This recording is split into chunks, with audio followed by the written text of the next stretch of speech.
this guy is doing some things that are extremely detrimental to society, to himself, to his family. And yet, he walks that tightrope where I think the audiences will at least understand why he's doing it. Breaking Bad is a show about what happens to somebody when they're pushed to the edge.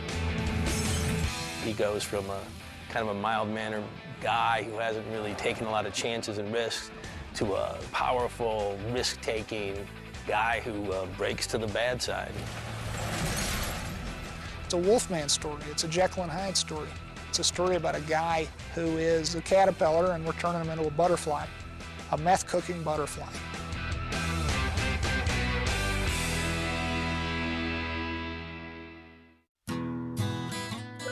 Walter White is a sweet, depressed man who is mired in a midlife crisis. Happy birthday. He has a beautiful wife that he loves, and they have a 16-year-old special needs son with CP. How does it feel to be old? How does it feel to be a smartass? The problem with Walt is that he's been teaching high school chemistry for about 25 years, and the spark has diminished. Ionic bonds, chapter 6. He's a guy who could have been on a Nobel Prize-winning research team, and something happened along the way. He kind of took the easy route. On top of that, he finds out that he has terminal lung cancer.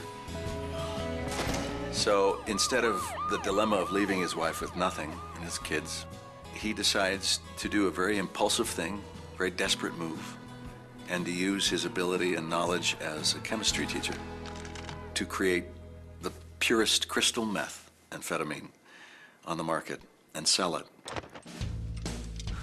What are you doing? These are my good clothes. Can't go home smelling like a meth lab. Yeah, you can. I do.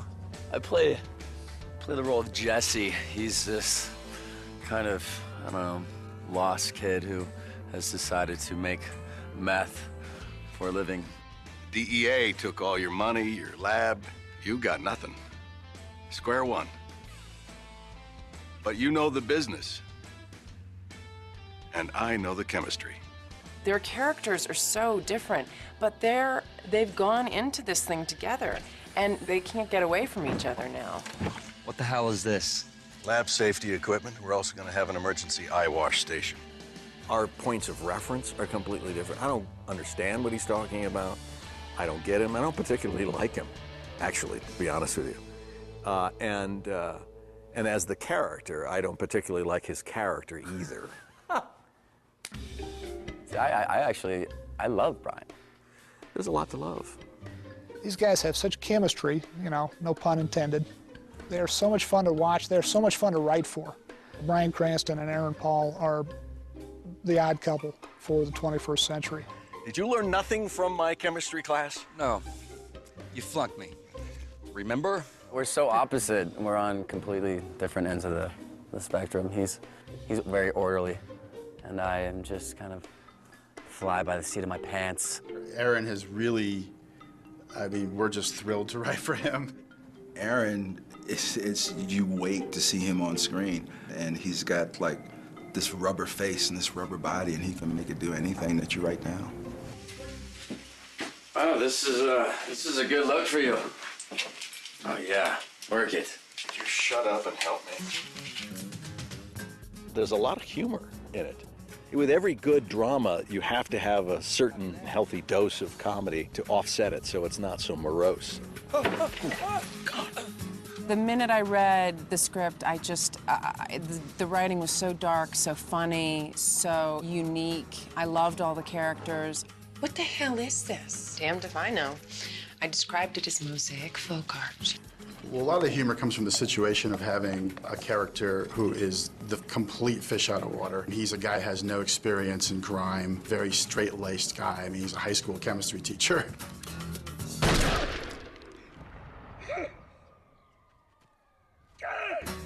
Brian is a delight, man. He's a really funny guy, and he really makes it enjoyable to come to the set every day, other than the fact he likes to run around with his pants off. Bryan Cranston enjoys taking his pants off more than pretty much anyone I've ever met. He likes being pantsless. So there, Brian. Now the world knows.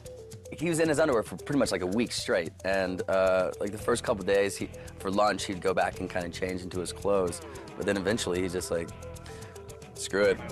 I just don't want to look foolish. Is that possible? Well, can you prevent me from looking foolish? No. This is the second series in a row that I've been in tighty-whitey underwear. Well, and I'm beginning to think that that's what America wants to see. God bless him. I sure as hell wouldn't do it. Hey, Mark. You're an artist. It's a damn shame. Wait. Listen to me. I'll teach you my recipe. Huh? What do you say? You want to cook like me? Cut. Very nice. I think that Vince Gilligan is probably one of the most brilliant writers I've ever worked with and speaks with a very unique voice. I love that when you meet Vince, you would not think that this was his show. He's this high-pitched from Virginia, and he's just a sweet guy, and he talks like a little goober pie.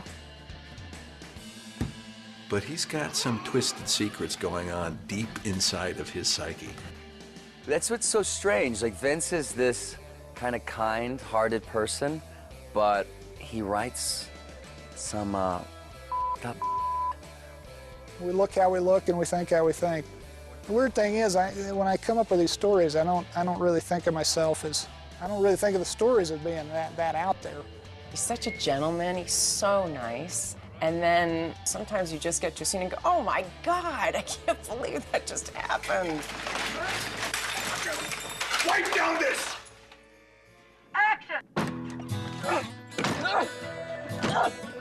The ace up our sleeve that we have is Bryan Cranston.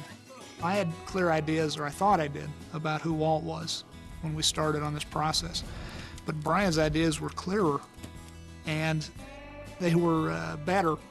I thought a lot about how I would want to present Walter physically. He let himself go in his occupational dreams and desires.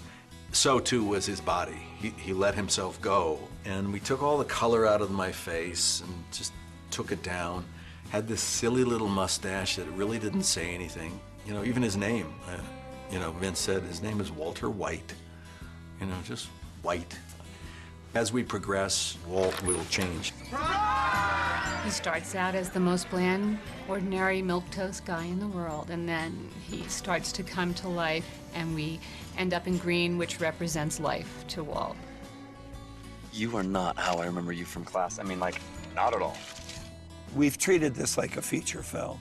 We created a color palette for him that would be a complete arc during the course of this experience.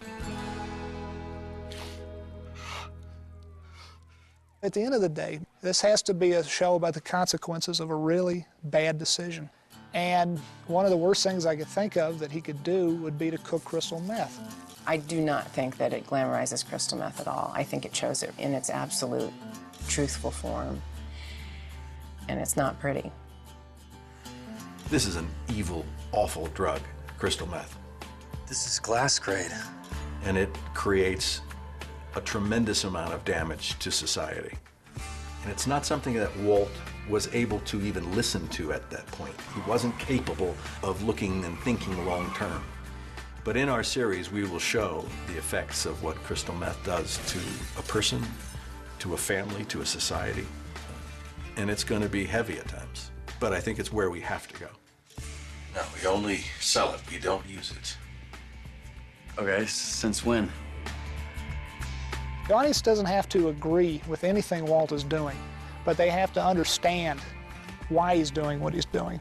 It's a tremendous challenge, but hopefully audiences will like the man that he was and battle within themselves the man he's becoming. If you have sympathy for him as a human being, you can hate his choice, but maybe you can kind of understand how he would come to make that choice. It's not about guilt or innocence. Walt is guilty, and we know that. And we don't sympathize with him. We know he's wrong in what he's doing. But in a lot of ways, we empathize with him because he is like us.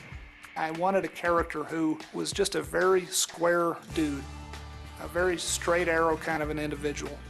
I wanted to see Dr. Jekyll turn into Mr. Hyde. I wanted to see Lon Chaney Jr. turn into the werewolf. What if we take, Mr. Chips and turn him into Scarface over the course of 40 or 50 episodes?